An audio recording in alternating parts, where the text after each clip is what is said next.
sebuah hospital kerajaan di wilayah Non-Haburi, terdapat sebuah bilik pesakit khas di tingkat 5 yang tiada siapapun mau tinggal lebih dari 3 malam. Pada waktu malam yang paling sunyi di bangunan itu, akan kedengaran bunyi mesin bantuan pernafasan dari satu katil saja. Sesiapa yang bermalam di bilik 504 akan terhidu bau ubat pembasmi kuman yang luar biasa kuatnya dan seringkali akan melihat bayangan seorang wanita datang duduk di ujung katil setiap malam. Tiada siapa yang tahu siapa wanita itu, tetapi semua juru rawat berkata perkara yang sama. Jika ternampak dia, jangan tegur. Malam ini saya akan membawa Anda mendengar kisah benar bilik khas nomor 504. Kisah ini berlaku kira-kira 2 tahun yang lalu di sebuah hospital kerajaan di wilayah Non-Haburi. Seorang lelaki bernama Carl berumur 36 tahun telah dilanggar oleh sebuah motosikal ketika melintas jalan. Dia mengalami kecederaan di kaki dan kepala dan terpaksa dirawat di hospital selama beberapa hari. Oleh karena dia tidak mempunyai saudara mara yang tinggal berdekatan, seorang juru rawat telah menempatkannya di bilik khas nomor 504. Di tingkat 5 bangunan pesakit lama, bilik itu sunyi, bersih, dan kemas. Tetapi ada sesuatu yang aneh. Bau ubat pembasmi kuman lebih kuat berbanding bilik lain. Lampu putihnya terang benderang tetapi memberikan rasa sejuk yang menusuk. Ketika Carl ditolak masuk ke dalam bilik, dia sempat melihat sekilas bahwa bilik itu mempunyai sebuah kerusi logam yang diletakkan di sebelah katil pesakit, seperti kerusi untuk waris yang datang menjaga, tetapi kelihatan usang dan mempunyai tombok-tombok cecair. Juru rawat yang membawanya bernama Nan. Seorang wanita muda bertubuh kecil dengan wajah yang baik tetapi riak mukanya kosong. Dia bercakap dengan Carl dengan nada suara yang lembut. "Abang boleh berehat di sini ya. Malam ini dokter akan berikan obat pembasmi kuman dan air garam. Jangan coba banyak bergerak, nanti luka terkoyak." Carl mengangguk sebelum Nan meletakkan fail di atas meja di sebelah katil dan berkata perlahan-lahan, "Malam ini mungkin ada petugas datang untuk periksa suhu badan pada waktu lewat malam. Kalau dengar bunyi pintu dibuka, jangan terkejut ya." Carl mengangguk sekali lagi, tetapi sebelum Nan keluar dari bilik, dia berpaling semula seolah-olah mau mengatakan sesuatu. Akhirnya, dia hanya berbisik, "Kalau nampak sesiapa datang duduk menemani, jangan tegur ya." Kata-kata itu membuatkan Carl mengerutkan dahi, tetapi sebelum dia sempat bertanya, Nan sudah pun berjalan keluar dari bilik. Masa berlalu sehingga senja, bunyi di dalam bangunan menjadi senyap. Hanya kedengaran bunyi monitor nadi yang berbunyi bip, bip, mengikut rentak. Carl coba melelapkan mata, tetapi bau obat pembasmi kuman begitu kuat sehingga terasa pedih di hidung. Udara di dalam bilik terasa sangat sejuk, seolah-olah pendingin hawa dipasang lebih kuat daripada biasa. Sekitar tengah malam, dia terjaga sekali lagi karena terdengar sesuatu. Bunyi perlahan, seperti kain lap ditarik di atas lantai atau selipar diseret, datang sayup-sayup dari luar pintu kemudian berhenti betul-betul di hadapan bilik. Klik! Bunyi tombol pintu dipulas. Carl berpaling untuk melihat pintu, ia tidak terbuka. Tetapi, bayangan dari cahaya koridor menyelinap masuk melalui celah bawah pintu, seolah-olah ada seseorang sedang berdiri di situ. Dia coba memberitahu dirinya bahwa itu hanyalah juru rawat yang bertugas, jadi dia tidak menghiraukannya. Selepas beberapa ketika, bilik itu kembali sunyi. Bunyi monitor nadi kembali normal. Dia mula terlelap, tetapi kemudian dia merasa seolah-olah ada seseorang di dalam bilik. Bau wangi yang samar-samar menerpa masuk, bukan bau ubat, bukan bau pembasmi kuman, tetapi bau manis dan sejuk seperti bedak bayi. Carl membuka matanya perlahan-lahan. Lampu di dalam bilik masih terpasang, tetapi bayangan seseorang muncul di ujung katil. Seorang wanita muda berdiri dalam pakaian pesakit berwarna hijau pucat hospital. Rambutnya yang panjang menutupi wajahnya. Kulitnya pucat sehingga menampakkan urat-urat darah di bawah kulit. Satu tangannya tergantung tiup air garam, manakala tangan yang satu lagi memegang kerusi dengan erat. Dia tidak bercakap, tidak bergerak, hanya berdiri memandang di ujung katil. Badannya kaku, tetapi bayangannya di bawah cahaya lampu bergetar seolah-olah ianya hidup. Carl kaku, tidak dapat bergerak. Dia coba menahan nafas. Bunyi monitor nadi di dalam bilik berbunyi semakin laju, bip, bip, bip. Wanita itu perlahan-lahan mengangkat tangannya, sangat perlahan. lalu menuding ke arah katilnya sebelum meletakkan jari telunjuk di bibirnya. Tiba-tiba, lampu di dalam bilik berkelip-kelip dengan laju, bunyi monitor nadi terpadam serta-merta, dan semuanya menjadi gelap. Apabila lampu menyala semula, Carr duduk kaku di atas katil. Bayangan itu telah hilang, tetapi kerusi di sebelah katil telah beralih lebih dekat kira-kira setengah meter. Di atas tempat duduknya, terdapat lekukan seolah-olah baru sahaja ada seseorang yang duduk di situ. Keesokan paginya, Nan masuk untuk menukar botol air garam. Melihat Carr yang masih belum tidur, dia bertanya, "Malam tadi tak tidur ke?" Carr menjawab dengan suara yang perlahan, "Malam tadi ada orang masuk bilik nih, berdiri di ujung katil." Nan terdiam seketika sebelum berkata perlahan-lahan, "Oh, kalau nampak, jangan tegur ya." Selepas itu, dia berjalan keluar dari bilik seolah-olah tiada apa-apa yang berlaku. Selepas malam itu, Carr tidak berani lagi tidur dalam keadaan lampu tertutup. Bayangan wanita dalam pakaian pesakit yang berdiri di ujung katilnya sentiasa terbayang-bayang di matanya. Walaupun dia coba meyakinkan dirinya bahwa itu hanyalah mimpi, perasaan ketika itu terlalu nyata. Malam berikutnya, suasana di dalam bilik sunyi seperti biasa. Cahaya lampu putih memantul di atas lantai yang berkilat. Bau ubat pembasmi kuman masih kuat sehingga menusuk hidung. Masa berlalu sehingga hampir tengah malam, Carr mulai terlelap, tetapi kemudian satu bunyi kedengaran dari dinding di sebelahnya. Bunyi prip, prip yang berentak dan seragam, seperti bunyi mesin bantuan pernafasan pesakit. Pada mulanya, dia pikir itu adalah bunyi dari bilik sebelah, jadi dia tidak menghiraukannya. Tetapi apabila dia mendengar dengan teliti, bunyi itu datang dari dinding di kepala katilnya di sebelah yang bersempadan dengan bilik 505, yaitu bilik di sebelahnya. Dia memusingkan badannya perlahan-lahan, menajamkan pendengaran. Prip, prip. Bunyi itu berterusan, berselang-seling dengan bunyi nafas yang perlahan dan sayu, seperti seseorang sedang tidur. Dia mulai berasa lega, berpikir mungkin memang ada pesakit di sebelah. Sekurang-kurangnya dia tidak keseorangan di tingkat itu. Tetapi perasaan itu tidak bertahan lama. Karena pada waktu pagi ketika juru rawat Nan masuk untuk menukar botol air garam, dia bertanya secara tidak sengaja, "Malam tadi bilik sebelah ada pesakit baru ke?" Nan terhenti, meletakkan botol air garam perlahan-lahan. Pandangannya seolah-olah kosong seketika. "Kenapa tanya macam itu?" "Malam tadi saya dengar bunyi mesin bantuan pernafasan. Bunyinya sepanjang malam." Nan tidak menjawab serta-merta, tetapi mengeluh perlahan sebelum berkata, "Bilik itu dah tak ada pesakit. Dia dah meninggal dunia malam sebelum abang pindah masuk." Carr terdiam, darahnya terasa sejuk. "Tapi saya dengar dengan jelas. Bunyi mesin dan bunyi nafas sekali." Nan coba tersenyum paksa, tetapi ada sesuatu yang tidak kena pada pandangannya. Bunyi-bunyi itu memang ada setiap malam, tapi dokter dan petugas tak pasang mesin tuh.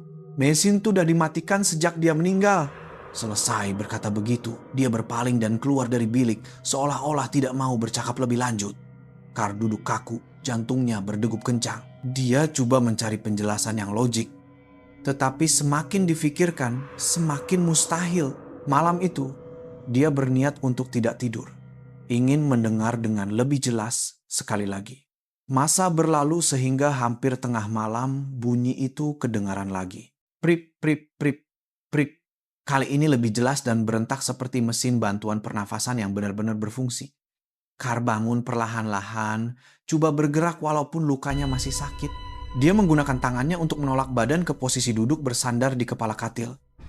Dia melekapkan telinganya ke dinding. Bunyi itu memang betul-betul di sebalik dinding. Bunyi nafas yang pendek dan berat seperti orang yang hampir kehabisan nafas. Dia mendengar untuk seketika, tetapi tiba-tiba bunyi mesin itu berhenti. Hanya tinggal bunyi nafas yang perlahan, sebelum bertukar menjadi bunyi esakan kecil yang sayu, seperti orang menangis. Bulu roma Carr meremang, dia mengangkat mukanya perlahan-lahan, dan pada saat itu, satu bayangan bergerak di cermin bilik di hadapan katil, seolah-olah ada seseorang berjalan di belakangnya. Dia berpaling serta-merta, bilik itu kosong. Tetapi di atas kursi logam di sebelah katil ada sebotol air garam. Padahal petang tadi juru rawat baru saja mengemasnya. Dia memandang botol itu tanpa berkelip. Cecair di dalam botol itu berwarna putih keruh, tidak seperti air garam biasa. Kemudian bunyi prip, prip. Kedengaran sekali lagi, tetapi kali ini ia datang dari dalam bilik, dari belakang kerusi logam itu. Carr tidak berani bergerak. Matanya mula terasa panas seperti hendak menangis. Jantungnya berdegup begitu kencang sehingga bunyi mesin di dalam bilik tidak dapat menenggelamkannya. Bunyi mesin itu berterusan selama beberapa saat sebelum perlahan-lahan senyap, hanya meninggalkan keheningan. Di atas lantai di sebelah kerusi, terdapat tompokan cecair yang membentuk bulatan, seolah-olah botol air garam itu baru saja bocor. Dia tidak tahu apa yang didengarinya. Tetapi pada masa itu, dia mulai yakin bahwa bilik sebelah mungkin tidak benar-benar kosong seperti yang dikatakan oleh juru rawat. Dan bunyi mesin bantuan pernapasan yang didengarinya mungkin adalah bunyi seseorang yang masih enggan melepaskan mesin itu. Malam itu, selepas bunyi mesin bantuan pernafasan senyap, Carr tidak berani mematikan lampu untuk tidur lagi.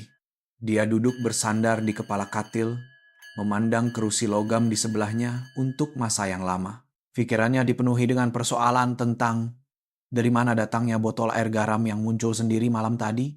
Pagi esoknya, juru rawat yang bertugas masuk untuk mengutip sampah. Carr bertanya seolah-olah tidak sengaja, "Malam tadi ada sesiapa masuk bilik nih, tak?" Juru rawat itu menggelengkan kepala. Tak ada. Bilik ini dikunci sepanjang malam. Shift malam ini ada 2 orang dokter dan juru rawat, tak ada sesiapa yang masuk. Jawaban itu membuatkan Carr terasa sejuk hingga ke tulang, tetapi dia tidak berkata apa-apa lagi. Menjelang malam, bunyi di dalam bangunan mula senyap sekali lagi. Hanya cahaya lampu dari luar yang menyelinap masuk melalui celah pintu membentuk garisan.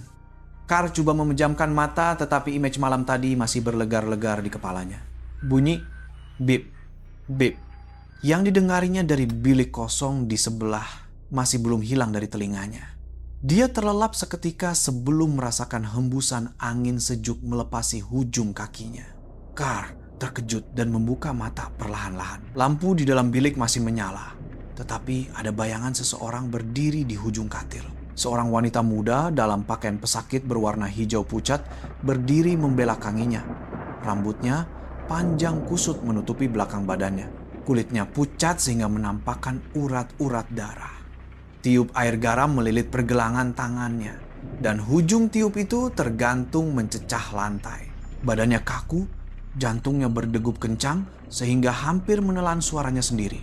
Wanita itu bergerak perlahan, seolah-olah sedang berpaling sedikit demi sedikit. Bunyi tiup mesin bantuan pernafasan yang masih bersambung di dadanya bergerak mengikut hembusan nafasnya FSSH. Sekarang Carr dapat melihat dengan jelas. Di belakang lehernya terdapat parut jahitan yang panjang, seolah-olah baru saja menjalani pembedahan besar. Dia berhenti berpaling sebelum menelengkan kepalanya sedikit. Bunyi monitor nadi Carr semakin laju, bip, bip, bip. Wanita itu berpaling perlahan-lahan sehingga wajahnya kelihatan sepenuhnya. Kulitnya pucat hampir putih, bibirnya kering dan merekah. Tetapi apa yang membuatkan Carr hampir berhenti bernafas adalah matanya. Kedua-dua soket matanya kosong, seolah-olah telah dicungkil keluar. Hanya tinggal kesan hangus kehitaman di sekelilingnya. Dia memandang lurus ke arahnya, atau mungkin tidak memandang langsung. Karena tiada mata untuk melihat, dia menggerakkan bibirnya perlahan, seperti mengatakan sesuatu, tetapi tiada suara yang keluar selain bunyi nafas yang melalui tiup. FSS, FSS. Carr coba mencapai butang untuk memanggil juru rawat, tetapi tangannya menggeletar sehingga tidak dapat menekan. Wanita itu melangkah lebih dekat. Kakinya tidak berkasut. Setiap langkahnya diiringi bunyi titisan air yang perlahan. Apabila dia sampai di hujung katil, dia mengangkat tangannya perlahan-lahan mencapai dan menyentuh tiup air garam Carr. Serta-merta, cecair di dalam tiup itu berhenti mengalir. Bunyi monitor nadi terpadam senyap. Carr hampir tidak dapat bernafas, merasa seolah-olah nafasnya sendiri sedang disedut keluar dari badannya. Wanita itu menunduk lebih dekat sehingga wajahnya berada kurang dari 1 jengkal darinya. Bau ubat, bau alkohol, bau daging hangus bercampur aduk sehingga dia hampir muntah. Dia membuka mulutnya perlahan, berkata dengan suara yang serak dan rendah, "Boleh tumpang sekejap?" Carr terkejut, memejamkan mata rapat-rapat, menekan butang panggilan juru rawat sekuat tenaga. Bunyi penggerak berbunyi dan lampu di seluruh bilik berkelip-kelip dengan laju seolah-olah sistem elektrik sedang terganggu. Tetapi Apabila Nan dan petugas lain berlari masuk, bilik itu sunyi sepi. Tiada sesiapa, tiada bunyi mesin, tiada kesan tapak kaki basah di lantai, selain tiup air garam yang jatuh di lantai sebelah katil bersimpul dengan ketat. Carr berkata dengan suara yang perlahan, "Tadi ada orang dalam bilik nih. Dia pakai baju pesakit." Nan menunduk memandang lantai sebelum berkata perlahan, "Warna hijau pucat kan?" Carr mengangguk. Nan terdiam seketika sebelum berkata perlahan-lahan, "Pesakit dengan pakaian itu adalah orang yang pernah tinggal di bilik ini sebelum abang." Carr memandang wajahnya dengan tidak faham. Nan menyambung dengan suara yang hampir berbisik, "Dia adalah orang yang kehabisan nafas masa mesin bantuan pernafasan terpadam tengah malam." Seluruh bilik menjadi sunyi, hanya bunyi monitor nadi Carr yang kembali berbunyi. Tetapi kali ini, bunyi itu bukan datang dari mesinnya, karena di skrin monitor, grafnya masih menunjukkan garisan lurus. Bunyi itu datang dari sebelah katil, seolah-olah ada mesin lain yang tidak kelihatan sedang kembali berfungsi. Selepas malam itu, Carr tidak tidur lagi. Image pesakit wanita berpakaian hijau pucat yang berdiri di ujung katilnya masih terlekat di matanya, seolah-olah kejadian itu baru saja berlaku beberapa menit yang lalu. Pada waktu pagi, dia duduk bersandar di katil, senyap, memandang tiup air garam yang berselirat di lantai. Jantungnya berdegup kencang setiap kali melihat bayangan sesuatu bergerak di sebelah katil. Apabila bunyi ketukan pintu kedengaran, dia terkejut sehingga botol air garamnya hampir jatuh. Nan, juru rawat yang sama, masuk membawa dulang ubat di tangannya. Wajahnya masih sama, sopan dan tenang, tetapi lingkaran hitam di bawah matanya kelihatan lebih ketara dari biasa. Malam tadi tidur, dia bertanya dengan suara perlahan. Carr tidak menjawab serta-merta, hanya menggelengkan kepalanya perlahan-lahan. Nan mengeluh perlahan sebelum berkata, "Nampak dia lagi kan?" Soalan itu membuatkan Carr terdiam. Dia memandang wajah Nan dan berkata dengan suara bergetar, "Malam tadi dia datang berdiri di ujung katil. Dia pakai baju pesakit, ada tiup mesin bantuan pernafasan, dan dia cakap dengan saya." Nan meletakkan dulang ubat perlahan-lahan. Nada suaranya bertukar serius. Dia tak akan cederakan sesiapa. Tapi sesetengah malam, dia mungkin akan keluar untuk mencari orang yang masih ada. "Maksudnya?" tanya Carr. Nan duduk di atas kerusi logam di sebelah katil. Dia menunduk memandang tangannya sendiri seolah-olah ragu-ragu untuk meneruskan tahun lepas. Bilik ini pernah ada seorang pesakit bernama Pink. Dia seorang perempuan berumur 27 tahun. Kes pembedahan otak. Lepas pembedahan, dia terpaksa bergantung pada mesin bantuan pernafasan sepanjang masa. Nan berhenti bercakap seketika, seolah-olah sedang mengimbas kembali sesuatu yang tidak mahu diingati. Malam itu, bekalan elektrik terputus di seluruh bangunan. Mesin jana kuasa tak berfungsi. Juru rawat yang bertugas malam itu hanya ada 2 orang. Tapi bila kami masuk ke bilik ini, mesin bantuan pernafasan dia dah terpadam. Carr mendengar dengan tekun. Bilik itu begitu senyap sehingga bunyi titisan air garam pun kedengaran. "Masa kami jumpa dia? Dia terbaring kaku, tapi air mata masih mengalir dari ujung matanya." Dokter kata mungkin dia sedar segalanya sebelum meninggal, tapi tak dapat bergerak. Suara Nan sedikit bergetar, tangannya menggenggam ujung bajunya dengan erat. Sebelum dia meninggal, dia cakap dengan, "Dokter jangan cabut mesin nih. Saya akan jaga orang lain pula." Keheningan menyelubungi bilik, hanya bunyi monitor nadi Carr yang berbunyi perlahan, bip, bip. Nan bangun dan berjalan untuk membuka langsir di sebelah katil. Cahaya matahari pagi menyelinap masuk. Habuk berterbangan di udara seperti titisan air. Selepas hari itu, bilik ini ditutup selama beberapa bulan, sehinggalah ada pesakit baru datang. Tapi semua orang yang tinggal di bilik ini akan cakap perkara yang sama. Pada waktu malam mereka akan dengar bunyi mesin bantuan pernafasan berbunyi sendiri. Dia berpaling memandang Carr, matanya penuh dengan kewaspadaan. Ada yang kata nampak seorang perempuan dalam pakaian pesakit datang tengok masa mereka tidur. Ada yang hanya rasa macam ada orang datang duduk di... Dia menunjuk ke arah kerusi di sebelah katil. Setiap malam pukul 12.30, Carr memandang kerusi itu. Tadi ia kelihatan seperti barang biasa. Tetapi selepas kata-kata Nan, ia bertukar menjadi sesuatu yang dia tidak mau lihat lagi. Makcik tukang cuci pernah cakap, bila dia bersihkan bilik ini waktu pagi, dia akan jumpa kesan tapak tangan basah di tepi katil macam orang yang pegang kuat sebelum bangun. Nan berkata perlahan, kemudian berpaling untuk mengambil dulang ubat. Kalau malam ini dengar bunyi mesin lagi, jangan berpaling tengok ya. Kar coba menelan air liur yang terasa berpasir di kerongkongnya. Kenapa? Sebab kalau dia tahu abang nampak dia tak akan pergi kemana-mana lagi. Kata-kata itu membuatkan seluruh bilik menjadi sunyi serta-merta. Bunyi monitor nadi berhenti seolah-olah baterinya habis. Angin sejuk bertiup melepasi telinga Kar, seolah-olah ada seseorang sedang berdiri di sebalik langsir. Nan berpaling serta-merta, tetapi tiada sesiapa. Langsir itu bergerak perlahan, seolah-olah ada hembusan nafas yang keluar darinya. Dia berpaling semula kepada Kar, berkata dengan suara yang tenang tetapi matanya mula memerah seperti hendak menangis. Malam ini tutup lampu ya. Jangan bagi dia nampak abang terlalu jelas. Kemudian dia berjalan keluar dari bilik, meninggalkan Kar duduk kaku seorang diri di tengah-tengah bunyi bip-bip yang mula berbunyi semula walaupun hari masih siang. Malam itu adalah malam hujan yang paling lebat dalam seminggu. Bunyi guruh begitu kuat sehingga tingkap bergegar. Kilauan cahaya dari kilat menyambar masuk ke dalam bilik secara berentak, seolah-olah ada seseorang sedang mengambil gambar di luar. Kar berbaring di atas katil, memejamkan mata rapat-rapat, coba untuk tidak memikirkan apa yang diceritakan oleh Nan. Tetapi bunyi hujan yang menimpa bumbung tidak dapat menenggelamkan bunyi mesin bantuan pernafasan. Bip, bip.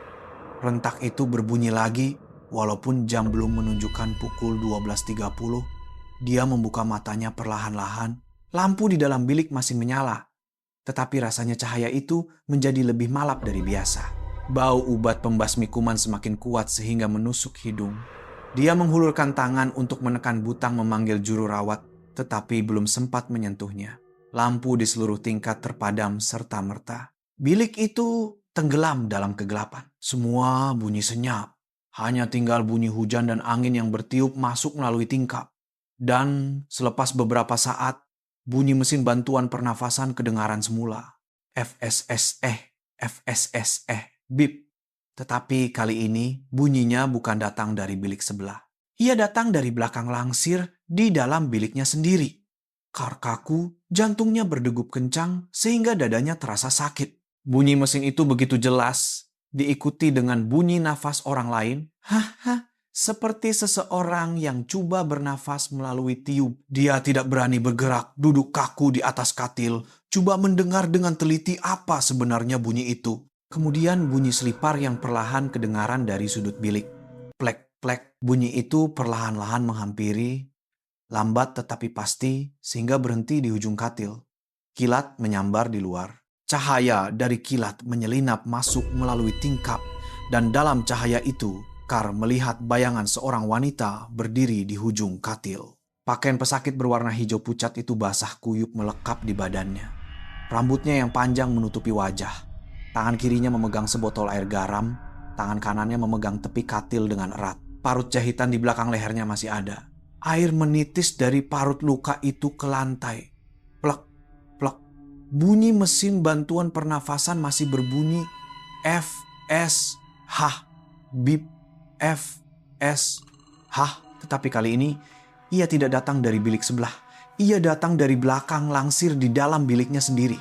Kar kaku, jantungnya berdegup begitu kencang sehingga dadanya terasa sakit. Bunyi mesin itu begitu jelas, diikuti dengan bunyi nafas orang lain. Seperti seseorang yang coba bernafas melalui tiup. Dia tidak berani bergerak, duduk kaku di atas katil, coba mendengar dengan teliti apa sebenarnya bunyi itu. Kemudian bunyi selipar yang perlahan kedengaran dari sudut bilik. Plek, plek. Bunyi itu perlahan-lahan menghampiri, lambat tetapi pasti, sehingga berhenti di ujung katil. Kilat menyambar di luar. Cahaya dari kilat menyelinap masuk melalui tingkap, dan dalam cahaya itu, Kar melihat bayangan seorang wanita berdiri di ujung katil. Pakaian pesakit berwarna hijau pucat itu basah kuyup melekap di badannya. Rambutnya yang panjang menutupi wajah. Tangan kirinya memegang sebotol air garam, tangan kanannya memegang tepi katil dengan erat. Parut jahitan di belakang lehernya masih ada. Air menitis dari parut luka itu ke lantai. Plek, plek. Bunyi mesin bantuan pernafasan masih berbunyi, FSSH. Bip. FSH. Kar kaku tidak dapat menggerakkan walau sebatang jarinya. Wanita itu perlahan-lahan menelengkan kepalanya, menampakkan kulitnya yang pucat seolah-olah lut sinar. Kesan hangus hitam di sekeliling matanya masih ada. Dia berkata dengan suara yang perlahan, serak, tetapi dapat didengar dengan jelas dalam bilik yang sunyi itu. Jangan cabut mesin nih. Cahaya dari luar tingkap menyambar lagi, dan dalam sekelip mata, dia hilang dari ujung katil. Bunyi mesin di dalam bilik senyap, hanya tinggal bunyi hujan yang menghentam tingkap. Kar coba bernafas, tetapi dadanya terasa sesak seolah-olah ada sesuatu yang menghempapnya. Dia menghulurkan tangan untuk menekan butang memanggil juru rawat. Tetapi lampu pada butang itu tidak menyala. Dia memandang ke arah pintu. Dalam kegelapan, ada bayangan seseorang duduk di atas kerusi di sebelah katil. Kilat menyambar sekali lagi, menampakkan dengan jelas. Dia benar-benar duduk di situ. Kepalanya terlentok ke tepi, seolah-olah sedang tidur. Tangannya masih memegang botol air garam dengan erat. Bunyi tiup di sebelah dadanya bergerak perlahan, seolah-olah dia masih bernafas. FSS. Kar bergerak perlahan, coba meraba-raba mencari teleponnya, tetapi teringat dia tidak membawanya. Dia duduk diam, hampir tidak bernafas. Pada ketika itu, bunyi mesin bantuan pernafasan kedengaran lagi, tetapi kali ini ia berada betul-betul di sebelah telinganya. Fus, fus, FSSSS. Nafas yang sejuk meniup pipinya. Dia memejamkan mata rapat-rapat.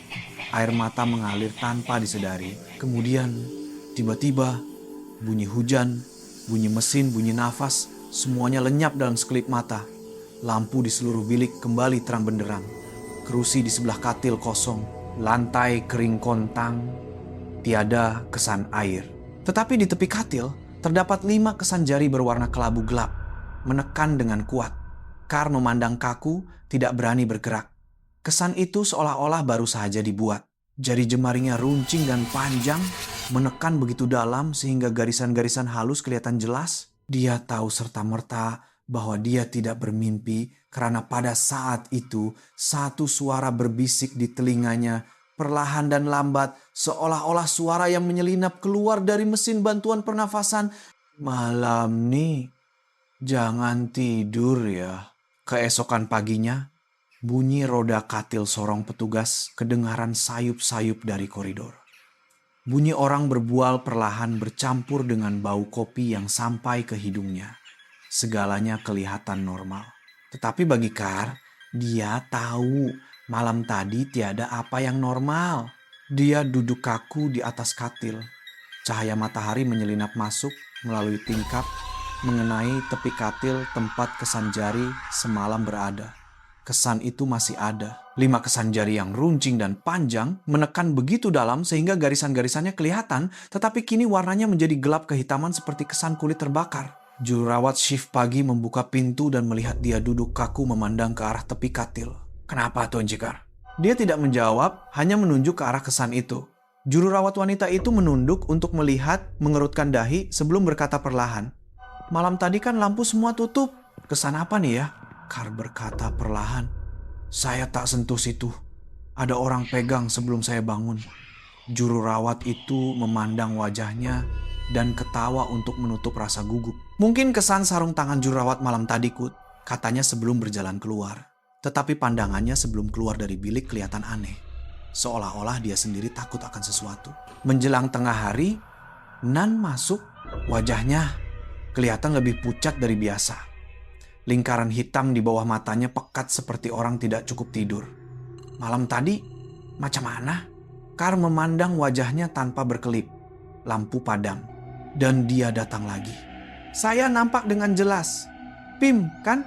Nan tidak menjawab serta-merta. Riak wajahnya berubah seolah-olah mendengar nama yang tidak mahu didengarinya. Jangan sebut nama dia kuat-kuat, katanya perlahan. Dia masih ada di sini, kan? Nan mengalihkan pandangannya. Tangannya sedikit menggeletar ketika menukar botol air garam. Malam tadi saya pun bertugas. Lampu padam 1 tingkat. Kami semua terpaksa berkumpul di depan bilik ubat. Tapi masa tengah tunggu lampu menyala, saya terhidu bau alkohol yang sangat kuat datang dari bilik abang. Kar mendengar dalam diam. Saya coba datang tengok, tapi pintu bilik abang terkunci dari dalam. Dia terdiam seketika sebelum menyambung, dan saya nampak bayangan seorang wanita berdiri di tingkap. Kar tergamam. Tingkap sebelah sini ke? Nan mengangguk perlahan, matanya sedikit bergetar. Dia memang ada di dalam bilik nih. Sebab masa kilat menyambar, saya nampak dengan jelas. Dia letakkan tangan dia di cermin, kedua-dua belah tangan. Nan berkata sambil berpaling memandang ke arah tingkap itu. Langsir nipis berwarna putih, masih tertutup separuh. Dia perlahan-lahan berjalan ke sana dan menyelak langsir itu. Cahaya matahari terus menerobos masuk ke dalam bilik. Habuk berterbangan di udara. Kemudian Nan berhenti kaku. Di cermin tingkap itu memang ada kesan dua tapak tangan. Kesan jari yang runcing dan panjang seperti milik seorang wanita, dan di setiap hujung jari terdapat kesan kotoran kehitaman yang melekat. Dia menghulurkan tangan untuk mengelapnya, tetapi sebaik sahaja hujung jarinya menyentuh cermin, kesan itu terasa sangat sejuk sehingga dia terpaksa menarik tangannya kembali. "Ya Tuhan," bisiknya perlahan. "Ini bukan habuk." Kar bangun perlahan-lahan walaupun kakinya masih sakit, berjalan berdiri di sebelahnya. Dia memandang kesan tangan itu dengan lebih dekat. Kelihatan seperti ada kabus nipis yang terapung di sekeliling cermin. "Malam tadi dia mungkin betul-betul ada di sini," katanya perlahan. Nan berpaling memandangnya.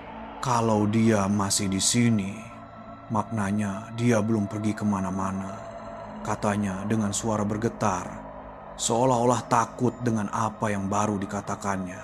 Tiba-tiba bunyi bip, bip kedengaran lagi perlahan dari sudut bilik. Kedua-duanya berpaling serentak. Di atas meja sebelah katil terdapat sebuah monitor nadi yang tidak dipasang palamnya. Skrinnya menyala dengan lampu hijau yang berkelip perlahan. Angka nadi menunjukkan 67, seolah-olah ada seseorang yang masih hidup di dalam bilik ini. Nan berjalan menghampirinya perlahan-lahan, tangannya menggeletar. Dia perlahan-lahan menghulurkan tangan untuk menekan butang mematikan mesin itu. Sebaik sahaja hujung jarinya menyentuh mesin itu, ia terpadam sendiri. Dan di cermin tingkap, kabus membentuk kesan tapak tangan yang baru, seolah-olah ada seseorang yang baru sahaja menyentuhnya dari dalam. Dia berpaling memandang Kar, matanya mula bergenang air mata. "Malam nih, jangan duduk seorang diri, ya."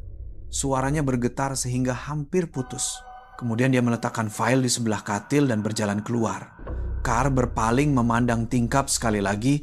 Kesan tangan itu masih ada, tetapi kini warnanya bertukar menjadi kemerahan seperti darah yang baru kering. Dia berdiri memandang untuk masa yang lama, kemudian bercakap kepada dirinya sendiri dengan perlahan, "Pim, apa yang aku nampak?" Tiada jawaban.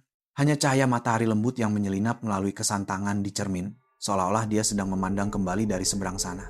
Malam itu, hujan tidak turun. Udara begitu tenang dan senyap sehingga terasa aneh. Cahaya dari koridor menyelinap masuk di bawah pintu membentuk satu garisan. Kar duduk di atas katil, matanya tertumpu pada tingkap yang sama. Kesan tangan di cermin masih ada. Dia tidak dapat tidur lagi seperti biasa. Tetapi malam ini terlalu senyap. Tiada bunyi monitor nadi, tiada bunyi tapak kaki petugas, tiada juga bunyi angin dari pendingin hawa. Begitu senyap sehingga dia dapat mendengar degupan jantungnya sendiri di telinga. Deg, deg. Dia melihat jam. 12.27. 3 menit lagi. Sebelum pukul 12.30. Dia menggenggam selimutnya dengan erat. Bersiap sedia untuk tidak melihat, tidak mendengar, dan tidak menghiraukan apa-apa. Seperti yang dinasihatkan oleh Nan. Tetapi tiba-tiba satu bunyi kedengaran di sebelah telinganya. Suara seorang wanita berbisik perlahan dan dingin. "Kar." Dia terkejut menoleh ke kiri dan ke kanan. Tiada sesiapa di dalam bilik. Suara itu kedengaran lagi, kali ini dari ujung katil. "Kar, jangan pergi." Dia coba memanggil nama Nan, tetapi suaranya tersekat di kerongkong. Cik Nan." Tiada sahutan. Kemudian bunyi bip, bip. Kedengaran lagi, datang dari monitor nadi di sebelah katil. Walaupun ia telah dimatikan. Skrinnya perlahan-lahan menyala sendiri. Angka nadi menaik satu persatu. Dari 70 menjadi 95 sehingga 120. Bunyi mesin semakin laju, bip bip bip. Kar berpaling memandang skrin dan tergamam. Di screen itu bukan graf degupan jantung, tetapi garisan melengkung seperti gelombang suara pertuturan yang naik turun, seolah-olah ada seseorang sedang bercakap. Dia mengecilkan mata untuk mendengar, dan di sebalik bunyi mesin itu, kedengaran suara seorang wanita yang menyelinap keluar. Perlahan-lahan, "Jangan cabut mesin nih." Mata Carl terbeliak. Suara itu begitu jelas seolah-olah berbisik di telinganya. Dia menghulurkan tangan untuk mencabut pala mesin itu, tetapi sebaik saja dia menyentuh wayar, semua mesin di dalam bilik menyala serentak. Bunyi mesin bantuan pernafasan kedengaran dari semua mesin. Fs, bip, bip. Bunyi tapak kaki mula kedengaran di luar bilik. Plek, plek, plek. Semakin dekat, semakin dekat. Pintu bilik bergerak perlahan, engselnya berbunyi perlahan sebelum terbuka sedikit demi sedikit. Seorang wanita muda dalam pakaian pesakit berwarna hijau pucat masuk perlahan-lahan. Rambutnya yang panjang menutupi wajahnya. Ada kesan darah kering di tepi lehernya. Satu tangan memegang botol air garam, satu lagi menyeret tiup mesin bantuan pernafasan di lantai. Dia berhenti di ujung katil, mengangkat mukanya perlahan-lahan. Kali ini, Carl melihat matanya, putih sepenuhnya. Tiada anak mata, tetapi boleh bergerak-gerak seperti orang yang masih hidup. Dia mengangkat tangan, menyentuh parut luka di lehernya sebelum berkata dengan suara yang bergetar dan sayup, "Sakit sangat." Carl coba berkata, "Awak nak apa?" Dia melangkah lebih dekat lagi, sehingga wajahnya berada kurang dari sejengkal darinya. Bau ubat, bau alkohol, dan bau daging hangus bercampur. "Jangan bagi dia orang, matikan mesin saya." Air mata mengalir dari soket matanya yang kosong, cecair keruh seperti air garam. Kemudian, bunyi pintu lain dibuka kedengaran.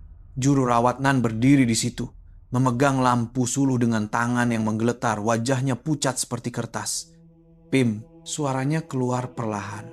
Wanita berpakaian pesakit itu berpaling perlahan. Senyuman perlahan-lahan terukir di wajahnya yang pucat sebelum berkata, "Kau ingat aku lagi, Nan?" Nan berundur. "Aku tak sengaja. Aku cuma pergi panggil orang tolong, tapi mesin itu mati sendiri." Pim berjalan mendekat. Bunyi tapak kakinya tidak kedengaran, hanya bunyi tiup mesin yang diseret di lantai. "Kau janji nak teman aku masa tuh?" Nan menggelengkan kepala, air matanya mengalir. "Aku takut." Pim mengangkat tangannya, menyentuh wajah Nan. Tangannya yang pucat dan sejuk melekap di pipi juru rawat itu. Lampu di dalam bilik berkelip-kelip. "Malam nih, kau kena teman aku!" Nan menjerit, tetapi tiada suara yang keluar dari mulutnya karena tangan Pim sedang menekuk mulutnya dengan erat. Carl coba bangun, tetapi kakinya yang sakit tidak dapat digerakkan. Lampu di dalam bilik terpadam. Bunyi semua mesin berhenti serentak. Hanya tinggal bunyi nafas Nan yang semakin perlahan. Beberapa saat kemudian, lampu menyala semula. Bilik itu sunyi sepi. Pim telah hilang. Hanya tinggal Nan berdiri di tengah-tengah bilik. Tangannya masih memegang botol air garam milik Pim. Wajahnya kosong seperti orang tidak sadarkan diri. Carl memanggil namanya perlahan, "Cik Nan." Tiada sahutan. Hanya bunyi mesin bantuan pernafasan yang mula berfungsi semula tanpa disentuh sesiapa. FSS beep. FSH. Carl berpaling memandang monitor. Angka di screen menunjukkan 67, nomor yang sama seperti pagi tadi, nomor yang sama ketika mesin Pim mula berfungsi sendiri. Dia tahu serta-merta, malam ini adalah malam terakhir dia boleh berada di bilik ini. Pada keesokan paginya, cahaya matahari lembut menyinari melalui langsir putih di bilik khas nomor 504. Segalanya kelihatan tenang, seolah-olah tiada apa yang berlaku semalam. Tetapi Carl tahu, itu bukan ketenangan yang sepatutnya. Dia duduk kaku di atas katil. Matanya tertumpu pada juru rawat Nan yang berdiri di tepi tingkap, memandang keluar tanpa bergerak atau berkata apa-apa. Di tangannya, dia masih memegang botol air garam lama yang sama. Tiupnya tergantung panjang hingga mencecah lantai. "Cik Nan," Carl memanggil perlahan. Dia tidak berpaling, berdiri kaku seperti patung. Carl coba menongkat dirinya untuk bangun walaupun lukanya masih sakit. Berjalan menghampirinya perlahan-lahan. "Cik Nan, awak, oke?" Bunyi nafasnya perlahan dan teratur, tetapi luar biasa. Seperti bunyi dari mesin bantuan pernafasan. Apabila dia sampai berdekatan, Nan perlahan-lahan menoleh. Wajahnya kosong, pandangan matanya tiada seri kehidupan. Bibirnya yang pucat bergerak sedikit sebelum berkata dengan suara perlahan, "Mesin dia dah berfungsi." Carr tergamam, "Mesin siapa?" Nan tersenyum nipis, ujung bibirnya bergetar seolah-olah tidak terkawal. "Mesin PIM." Carr berundur, jantungnya berdegup kencang. Bunyi mesin bantuan pernafasan di dalam bilik kedengaran lagi. Fus, bip puh. Fus, dia berpaling ke arah katil di sebelah yang semalamnya kosong. Tetapi kini ada lekukan seolah-olah ada seseorang sedang berbaring di situ. Cadar putihnya berkedut. Dan di atas bantal terdapat kesan air mata yang membentuk bulatan. Carr tahu, serta-merta dia mesti keluar dari bilik ini. Dia mencapai tongkatnya dan berjalan ke arah pintu. Tetapi sebaik sahaja dia menyentuh tombol, pintu itu terbuka sendiri perlahan-lahan. Di luar, koridor itu kosong. Tiada petugas, tiada sebarang bunyi. Lampu neon di siling berkelip-kelip mengikut rentak plek plek plek plek, sama seperti bunyi monitor nadi yang kedengaran serentak dari semua lampu. Dia baru saja melangkah, keluar 2 tapak, apabila dia mendengar suara Nan dari belakang. Suara itu telah berubah, serak dan rendah, bukan lagi suara orang yang hidup. Dia berpaling perlahan-lahan. Nan masih berdiri di tempat yang sama, tetapi kini rambutnya panjang dan kusut. Pakaian juru rawatnya basah kuyup dan terdapat parut jahitan di lehernya, sama seperti milik Pim. "Jangan pergi." Suara itu menyelinap bersama bunyi mesin bantuan pernafasan di dalam bilik. FSSS, bip. Carr berundur, tetapi matanya tetap terpaku pada susuk tubuh Nan, atau mungkin bukan lagi Nan. Wanita itu mengangkat tangannya. Tiup mesin tergantung dari pergelangan tangannya. Ujung tiup itu masih basah. Air menitis ke lantai. "Malam nih, aku pula yang akan jaga kau." Carr berpaling serta-merta berlari keluar dari bilik sekuat tenaga. Bunyi mesin bantuan pernafasan mengekorinya di setiap langkah. S, bip, S. Dia berlari melalui koridor sehingga ke lift, menekan butang berulang kali, tetapi lift tidak terbuka. Dia berpaling memandang ke belakang. Pintu bilik 504 masih terbuka. Cahaya di dalamnya berkelip-kelip laju, seolah-olah ada ramai orang di dalam. Kemudian, bunyi mesin dari bilik-bilik lain turut berbunyi serentak di seluruh tingkat. Bip, bip. Bunyi itu berpadu dalam satu rentak sebelum senyap serentak dalam sekelip mata. Carr tidak ingat bagaimana dia dapat keluar dari bangunan itu. Dia hanya ingat apabila juru rawat shift pagi menemuinya duduk di hadapan lift, dia hanya mengulang-ulang ayat yang sama.